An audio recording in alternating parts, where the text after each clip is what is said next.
Pakistan is facing digital terrorism. अगर अतर मिनल्ला साहब को बुरी लगी हैं प्राइम मिनिस्टर के रिमार्क्स, तो फिर जब इमरान खान के और पीटीआई के ट्विटर हैंडल से काजी फायद ईसा के खिलाफ ट्वीट किए जाते हैं तो उन्हें वो भी बुरे लगने चाहिए। जज को रद्द-ए-अमल नहीं देना चाहिए, अपना काम करना चाहिए। इमरान खान का ट्विटर हैंडल पाकिस्तान से ऑपरेट हो रहा है। अस्सलाम वालेकुम नाज़रीन, आप देख रहे हैं प्रोग्राम अंतर की बात मुज़म्मिल सोहरवर्दी के साथ। मैं हूं आपकी मेजबान इकरार रियाज। हमारे साथ मौजूद हैं आपके पसंदीदा तज्जिया निगार मुज़म्मिल सोहरवर्दी। अस्सलाम वालेकुम sir, welcome to the show. क्या हाल है आपका? बिल्कुल ठीक, आप सुनाएं कैसी तबीयत है? मैं ठीक हूं, अल्लाह पाक का शुक्र है सर। आज 83वीं फॉर्मेशन कमांडर कॉन्फ्रेंस हुई है। 9 मई का खास तौर पर जिक्र किया गया है और कहा गया है कि जब तक उनको कटहरे में नहीं लाया जाएगा तो मुल्क में इंसाफ नहीं होगा। इस मुतालिक आप क्या कहेंगे? अंदर की बात क्या है? मेरे ख्याल में ये तो पुरानी बात है और हर फॉर्मेशन कमांडर के इजलास में ये बात होती है। और पाकिस्तान की अदलिया फौज का ये मुकदमा नहीं सुनती है 9 मई वाला, और अदलिया अपनी जगह 9 मई के मुल्जमान को छोड़ने पर बजिद है और फौज उनको सजा देने पर बजिद है। फौज के पास बराह रास्त उनको सजा देने का कोई इख्तियार नहीं है, सजा अदालतों ने देनी है और फौज हर दफा अदलिया से मुतालबा करती है कि उन्हें सजा दी जाए। लेकिन मेरे ख्याल में आज की जो सबसे बड़ी बात है वो ये है कि कोर कमांडर्स कॉन्फ्रेंस ने कहा है कि पाकिस्तान को डिजिटल दहशतगर्दी का सामना है। उन्होंने कहा है कि Pakistan is facing digital terrorism. आज पहली दफा ये टर्म यूज की गई है कोर कमांडर कॉन्फ्रेंस की जानिब से, डिजिटल टेररिज्म, यानी कि डिजिटल दहशतगर्दी। हमने माशी दहशतगर्दी सुनी थी, हमने आम अस्करी दहशतगर्दी सुनी है, और अब नई डिजिटल दहशतगर्दी की बात है। डिजिटल दहशतगर्दी में उनका ये मौकफ है कि जो पाकिस्तान के बाहर से जो प्रॉक्सी अकाउंट से पाकिस्तान के फौज के खिलाफ जो प्रोपेगेंडा है उसको उन्होंने कहा है डिजिटल दहशतगर्दी।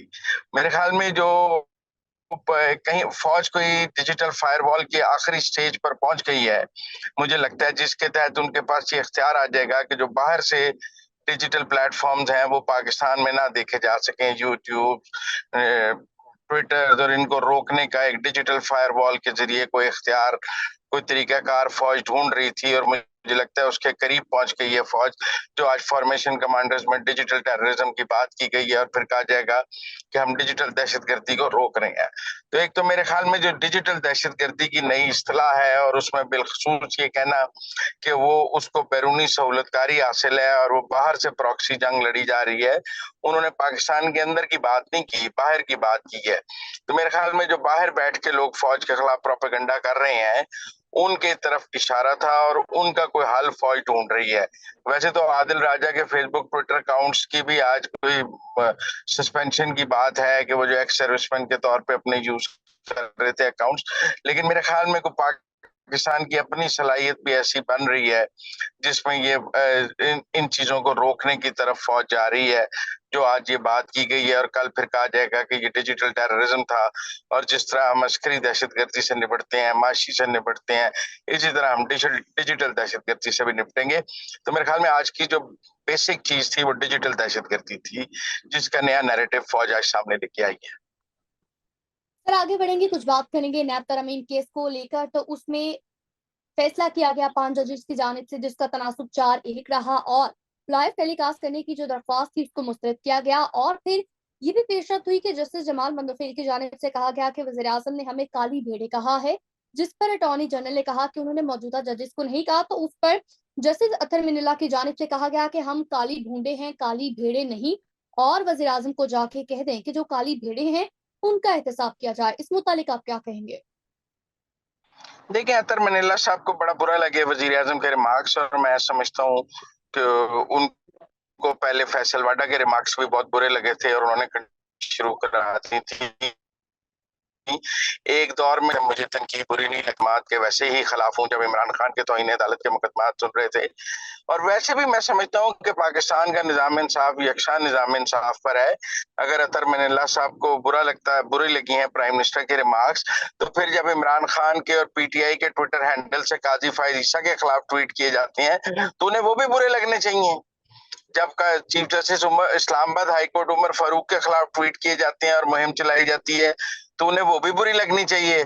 उस पर तो नहीं कभी उन्होंने पीटीआई के वकला को कहा, या आज इमरान खान को मुखातब करके वो कहते कि खान साहब आप मेरे चीफ जस्टिस के खिलाफ मुहिम क्यों चलाते हैं। मैं अपने चीफ जस्टिस के साथ खड़ा हूँ, लेकिन उन्होंने खान से तो ये गिला नहीं किया। अटॉर्नी जनरल से वजीर आजम का गिला जरूर किया। मुझे उनके गिला करने पे इतराज नहीं है, उन्हें गिला कर लेना चाहिए। उन्होंने फैसल वाडा की बात का भी जवाब दिया। आजकल उनके खिलाफ कोई भी बात हो वो सुनते हैं और फिर उसका पर रद्द अमल भी देते हैं।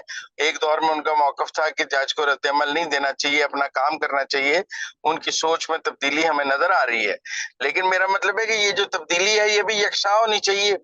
जब पीटीआई के ट्विटर हैंडल से जजों के खिलाफ प्रोपेगेंडा चलाया जाता है तो तब वो उस प्रोपेगेंडे पर भी कोई एक्शन लें, और कोई आज के खिलाफ मुहिम चलाते हैं, आप गलत करते हैं की बातें हैं, और उस साइड की बातें शायद वो जायज समझते हैं। तो इस पर मेरी हल्का सा गिला है उनके साथ कि उन्हें यकसा बुरा मनाना चाहिए बातों को।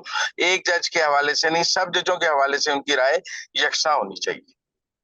सर आगे बढ़ेंगे और बात करेंगे कि एफआई ने इंक्वायरी ओपन कर दी है। जो ट्वीट हुई थी बानी पीटीआई के अकाउंट से, वो उस वीडियो को लेकर, इस मुतालिक आप क्या कहेंगे? अंदर की बात क्या है? क्या अहकामात दिए गए एफआईए को? अब इमरान खान साहब के पास बड़ा डिफेंस होगा कि मैं तो जेल में हूं, मैं तो अपना ट्विटर हैंडल यूज ही नहीं करता, तो आप मेरे ऊपर केस कैसे बना सकते हैं। अब उनका ट्विटर हैंडल तो शिकागो से यूज हो रहा है, तो अब जब वो ये कह देंगे कि मैं इसको यूज नहीं करता, तो क्या हम ट्विटर को कह सकेंगे कि वो ये ट्विटर हैंडल बंद कर दे? या ये ट्विटर हैंडल है शिकागो से जबरान जो है उनके सोशल मीडिया हेड वो चलाते रहेंगे? क्योंकि मेरा नहीं ख्याल इमरान खान का ट्विटर हैंडल पाकिस्तान से ऑपरेट हो रहा है, और मैं शर्जील नाम मेमन की इस बात से भी मुत्तफिक नहीं हूं कि ये कोई अडियाला से ऑपरेट हो रहा है, वो बाहर से ऑपरेट हो रहा है। अब जब एफआईए उनसे तफ्तीश करने जाएगी वो कहेंगे मेरे पास तो मोबाइल है ही नहीं, मैंने तो इस्तेमाल किया ही नहीं है, जिसने किया उस पर मुकदमा बनाए। तो अब ये एक अजीब सा केस है मेरे ख्याल में। जिस तरह इमरान खान साहब साइफर से मुकर गए हैं कि जो मैंने लहराया था वो साइफर नहीं है, तब जलसे में कह रहे थे मैं अल्लाह की कसम साइफर लहरा रहा हूँ, मैं कौम से झूठ नहीं बोलता हूँ। अब अदालत में जब वो कह रहे हैं साइफर नहीं है, तो अब मुझे लगता है जब हम उनसे ट्विटर हैंडल के बारे में पूछने जाएंगे तो वो कहेंगे मैंने ट्वीट नहीं किया है, मुझे क्या पता किसने ट्वीट किया है, मैं तो जेल के अंदर हूँ, मुझे क्या पता कौन इस्तेमाल कर रहा है, मेरी पार्टी से पूछे जाकर। वो उस दिन शुएब शाहीन साहब ने भी कहा कि मुझे भी नहीं पता इमरान खान का ट्विटर हैंडल कौन यूज कर रहा है। तो मेरे ख्याल में ये केस वो बड़े आराम से ये कहकर बच जाएंगे कि उनका कोई कसूर नहीं है इसमें।